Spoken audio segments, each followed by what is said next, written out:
आद्या जेव्हा मी चालू केलं तेव्हा अक्षरशः स्टुडिओ ओपन केला आणि पुढच्या महिन्यात मला कळलं की मी प्रेग्नेंट आहे. आणि अर्थातच माझ्या डोक्यात असं विचार आला की आता आपण नोकरीही सोडली आहे, आता हा बिझनेस चालू केला आहे, तर आता हे मला नाही वाटत मला फार काही करता येईल. आणि मी असा कधीच विचार नाही केला की आता मी प्रेग्नेंट आहे, आता मला बाळ झालं तर मी आता आद्या नाही करत किंवा आत्ता मी थोडे वर्ष ब्रेक घेते. पटकन असं वाक्य बोललं जातं आद्याच्या बाबतीत अनेक वेळेला की मला खूप आवडते आद्याची ज्वेलरी पण खूप महाग आहे. तर मला सुरुवातीला ह्या गोष्टीचं किंवा पटकन कॉपी होणारी डिझाईन्स, एखादं डिझाईन खूप पॉप्युलर झालं तर त्याच्या मार्केटमध्ये कॉपी फ्लोट होतात. तर ह्या सगळ्या गोष्टींचा मला सुरुवातीला खूप त्रास व्हायचा, मनस्ताप व्हायचा. मी त्यांना उत्तर देण्याचा प्रयत्न करायचे, उलट बोलण्याचा प्रयत्न करायचे. तर आता एक मागच्या काही वर्षात मी आता इतकी शांत झाली आहे या बाबतीत की जेव्हा लोक म्हणतात की हां मला खूप ज्वेलरी आवडते पण ना थोडी महाग असते, तेव्हा मी पहिलं वाक्य मनाला लावून घेते आणि दुसऱ्या वाक्याला फार रिॲक्ट करत नाही.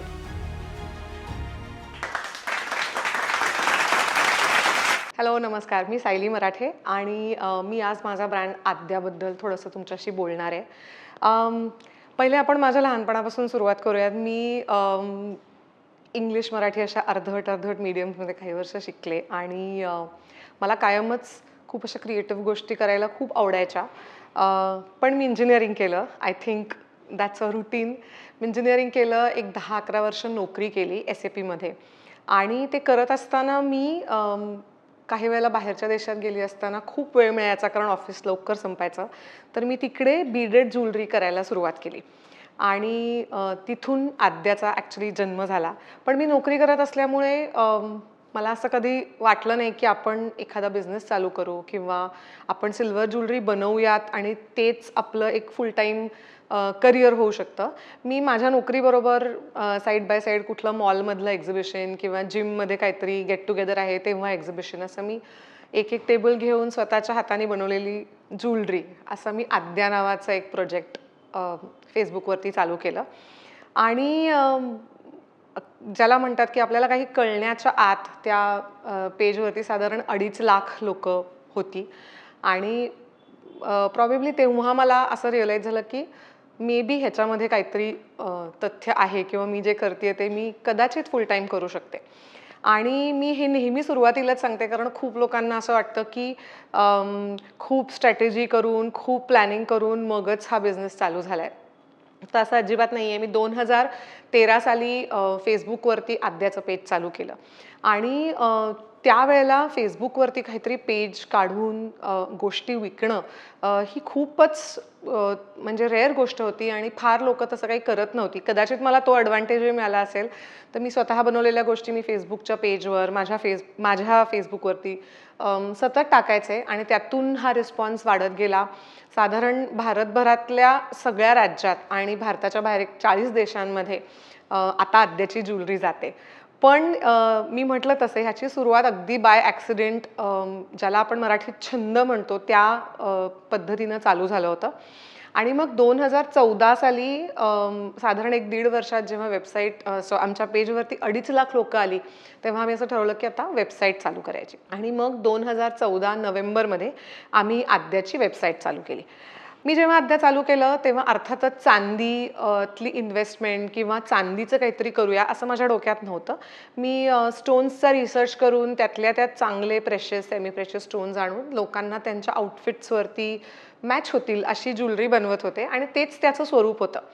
पण खूप एक्झिबिशन्स, पेजवरचे इंटरॅक्शन्स केल्यानंतर हे लक्षात आलं की आपली खूप मेहनत ही लोकांना टू अँड फ्रो मेसेजिंग करण्यामध्ये जाते आणि म्हणून आद्याची वेबसाईट चालू झाली नोव्हेंबर 2014मध्ये. काय करूया तर माझं जे लहानपणापासून मनात होतं की मला महाराष्ट्रीयन दागिने किंवा इतरही सोन्यातले दागिने खूप आवडायचे पण डिझाईन म्हणून आवडायचे. ते चांदीत घातले तर किती छान दिसतील, कॉटनच्या साड्यांवर, लिननच्या साड्यांवर किंवा साध्या ड्रेसेसवर. तुम्ही बाहेर कुठेतरी नुसतं एक जस्ट शर्ट आणि जीन्स घालून जाताय. तर या थॉट प्रोसेसमधून आद्याचं पहिलं चांदीचं कलेक्शन आलं ज्याचं नाव आहे इतिहास. तर इतिहास नावातच सगळं आहे. आम्ही त्याची एक टॅगलाईनही केली होती की silver stories of the golden past. So basic असं आहे की आपल्या संस्कृतीमध्ये 400-500 वर्षांपासून जी ज्वेलरी कारागीर घडवत आलेत तीच सगळी ज्वेलरी आम्ही चांदीमध्ये तयार केली. पण माझ्या घरामध्ये किंवा माझ्या ओळखीतही फार कोणी ज्वेलरी करणारं, चांदीचं मधलं नॉलेज असलेलं असं कोणीही नव्हतं. त्यामुळे पहिल्या दिवसापासनं अनेक वेळेला सॅम्पल चुकणं, ती तुटणं, काढलेलं स्केचपासून काहीतरी वेगळंच तयार होणं, एखादं कानातलं खूप जड असणं, त्याची किंमत खूप असणं, आणि अर्थात चांदी असल्यामुळे त्याच्यामध्ये खूप सारी इन्व्हेस्टमेंट, असे सगळे चॅलेंजेस इतिहासच्या वेळेलाच आम्हाला यायला लागले. आणि मला हे लक्षात आलं की हा हा जो सेक्टर आहे कारागिरांचा, ज्याला इंग्लिशमध्ये शब्द आहे अनऑर्गनाइज्ड, तो खूप अनऑर्गनाइज्ड सेक्टर आहे. अतिशय ज्याला आपण म्हणतो रेअर असं स्किल असतं चांदीचे दागिने हातावरती घडवणं त्याचं. आणि त्यामुळे खूप शोधून शोधून शोधून शोधून आपल्याला हवी तशी ज्वेलरी तयार करून आम्ही पहिल्यांदा इतिहास नावाचं कलेक्शन लॉन्च केलं, ज्याच्यामध्ये साधारण 65 दागिने हे आपल्या महाराष्ट्र आणि कर्नाटक या संस्कृतीतले दागिने पहिल्यांदा चांदीमध्ये आम्ही लॉन्च केले. आणि सुरुवातीची 2-2.5 वर्ष खूप लोकांना असं वाटायचं की हा एक विचित्र हट्ट आहे, कारण का जेव्हा तुम्हाला इतकी ज्वेलरी अवेलेबल आहे मार्केटमध्ये चांदीची, जी तुम्ही ट्रेड करू शकता आणि मग ती पुढे विकू शकता, तेव्हा हे लोक आमचं डिझाईन असं का म्हणतायत सारखं, असं असं अनेक लोकांना वाटायचं. मी जेव्हा आद्या हे नाव ठेवलं आमच्या ब्रँडचं, तेव्हा मला अनेक लोक म्हणायचे की आद्या या नावाचा अर्थ काय होतो. आणि आद्या या शब्दाचा अर्थ हा संस्कृत शब्द आहे. आणि ज्याला म्हणतात आता आपल्याकडे योगला योगा म्हणायला लागतात, तसं आद्यला एक फेमिनाईन रूप येऊन ते आद्या झालंय, पण खरा शब्द आहे आद्य. आणि हा शब्द मी पहिल्यांदा ऐकला मी शाळेत असताना, ज्याला म्हणतात आद्य संस्कृती किंवा फर्स्ट कल्चर ऑफ मॅनकाइंड. तर त्याच्यावरून हा शब्द आलेला आहे. आणि अर्थातच देवीचं सुद्धा एक नाव आहे, त्यामुळे ते आद्या असं आता सगळेजण त्याला म्हणतात. आणि त्या नावाने ते तयार केलं होतं की ओरिजिनॅलिटी, द फर्स्ट वन, पहिलं कोणीतरी काहीतरी करण्याचा प्रयत्न केला चांदीतली खूप ट्रेडिशनल ज्वेलरी, जी फार तुरळक पद्धतीने कुठेतरी एखादी वज्रटीक मिळायची किंवा कुठेतरी एखादा शिंदेशाही तोडा मिळायचा चांदीमध्ये, पण सगळी महाराष्ट्रीयन ज्वेलरी चांदीमध्ये पहिल्यांदा आद्यांनी तयार केली. आणि त्यामुळे समहाव ते नाव आधी आलं, पण त्याच्यासारखं काम आम्ही नंतर करायला सुरुवात केली. मला हे खूप चांगलं वाटतं की तुम्ही प्रयत्न करत आहात, तुम्ही कष्ट करत आहात, तुम्ही ऑथेंटिक वस्तू लोकांपर्यंत पोहोचवण्याचा प्रयत्नही करत आहात. पण ही लोक त्यांच्या कामातून वेळ काढून किंवा इवन प्रत्येक आमचा बनवणारा जो कारागीर असतो किंवा वेंडर्स जे मला भेटले मागच्या 7-8 वर्षात, त्यांनी देखील एक की ह्यांना काही फार माहिती नाही आहे, तर ह्यांना आपण हे तुम्ही घेऊ नका, ही चांगली क्वालिटी नाही आहे, हे करू नका. तर मला असं वाटतं की ते आपोआप तुम्हाला तशी लोकं भेटत जातात. आणि आता तर अनेक वेळेला असं होतं की मी कोणालाही फोन केला एखाद्या वेंडरला की मला असं करून पाहिजे, तेव्हा समोरूनच ते सांगतात मॅडम ते तुमच्या टाईपचं नाही आहे, मी तुम्हाला जी क्वालिटी लागते त्या क्वालिटीचे तुम्हाला वेगळे 2 सॅम्पल करून पाठवतो, तुम्ही ते बघा.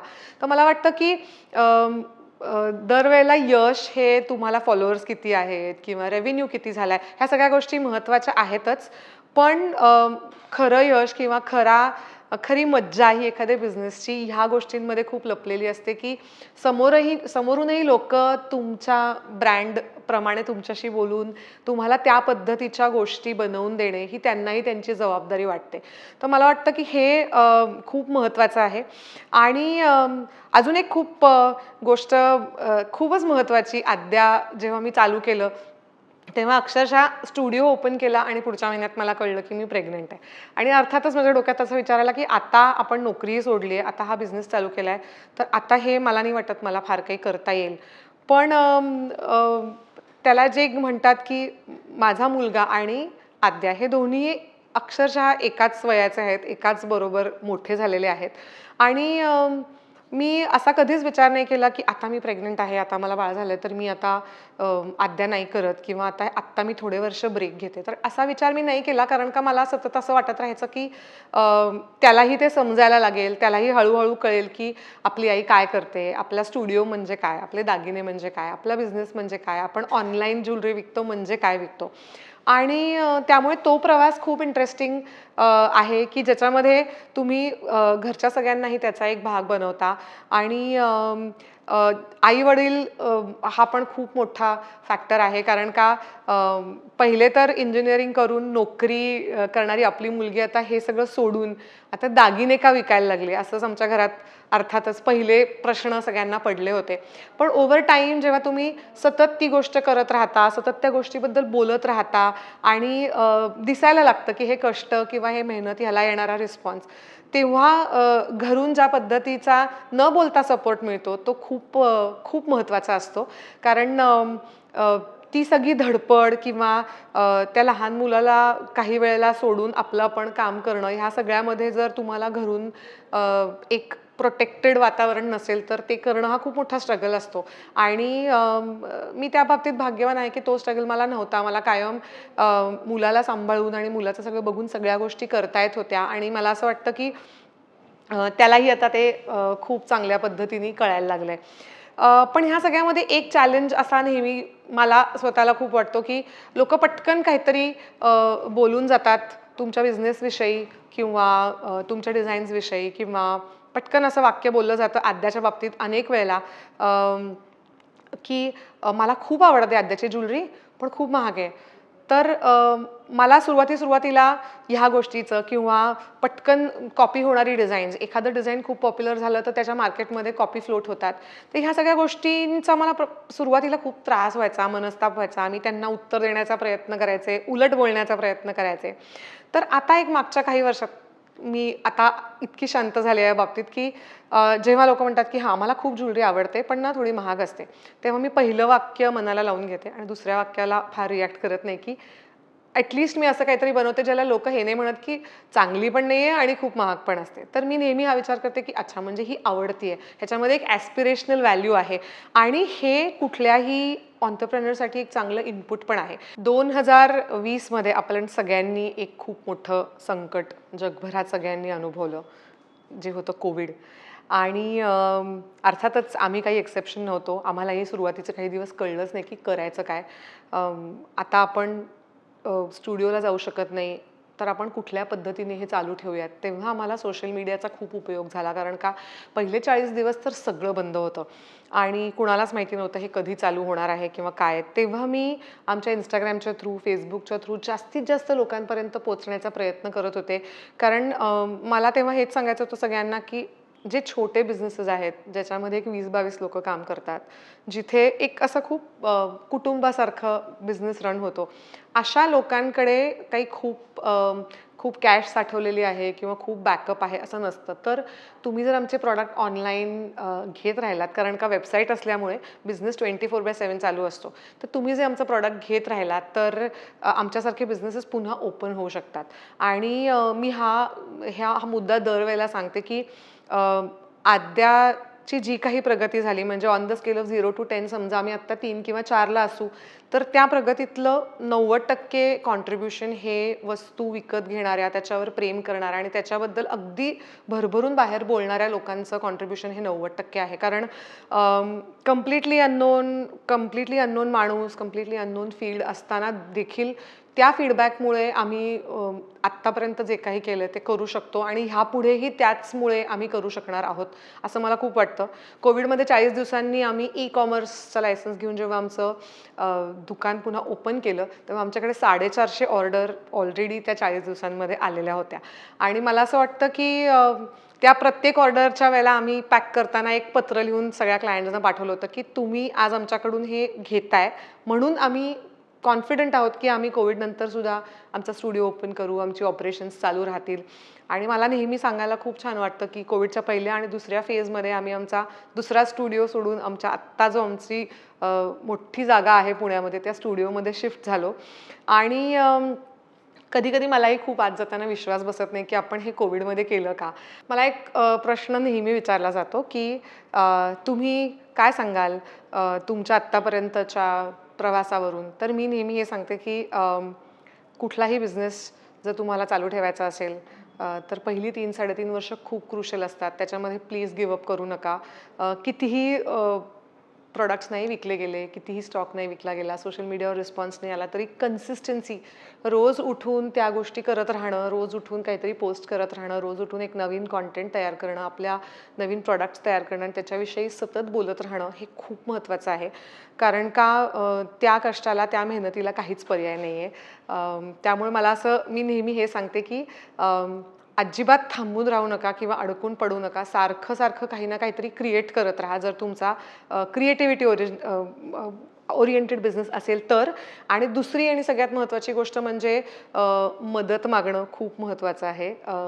कारण का जो एंटरप्रेन्योर असतो, जो बिझनेस रन करतो, तो बिझनेस मोठा व्हायला लागल्यानंतर त्या बिझनेसमधली सगळ्यात मोठी बॉटलनेक किंवा अडचण तो माणूस होतो. कारण का त्याला दुसऱ्याला काम असाइन करता येत नाही. तर तुम्हाला तुमचा बिझनेस करायचा आहे, चालू करायचा आहे, वाढवायचा आहे, तर तुमच्याकडे नेहमी ही तयारी पाहिजे की आपली काही कामं तुम्ही आपल्या टीमकडनं करून घेताय आणि सगळीकडे कंट्रोल करण्याचा प्रयत्न नाही केला पाहिजे. ह्या 2 गोष्टी मी नेहमी सांगते.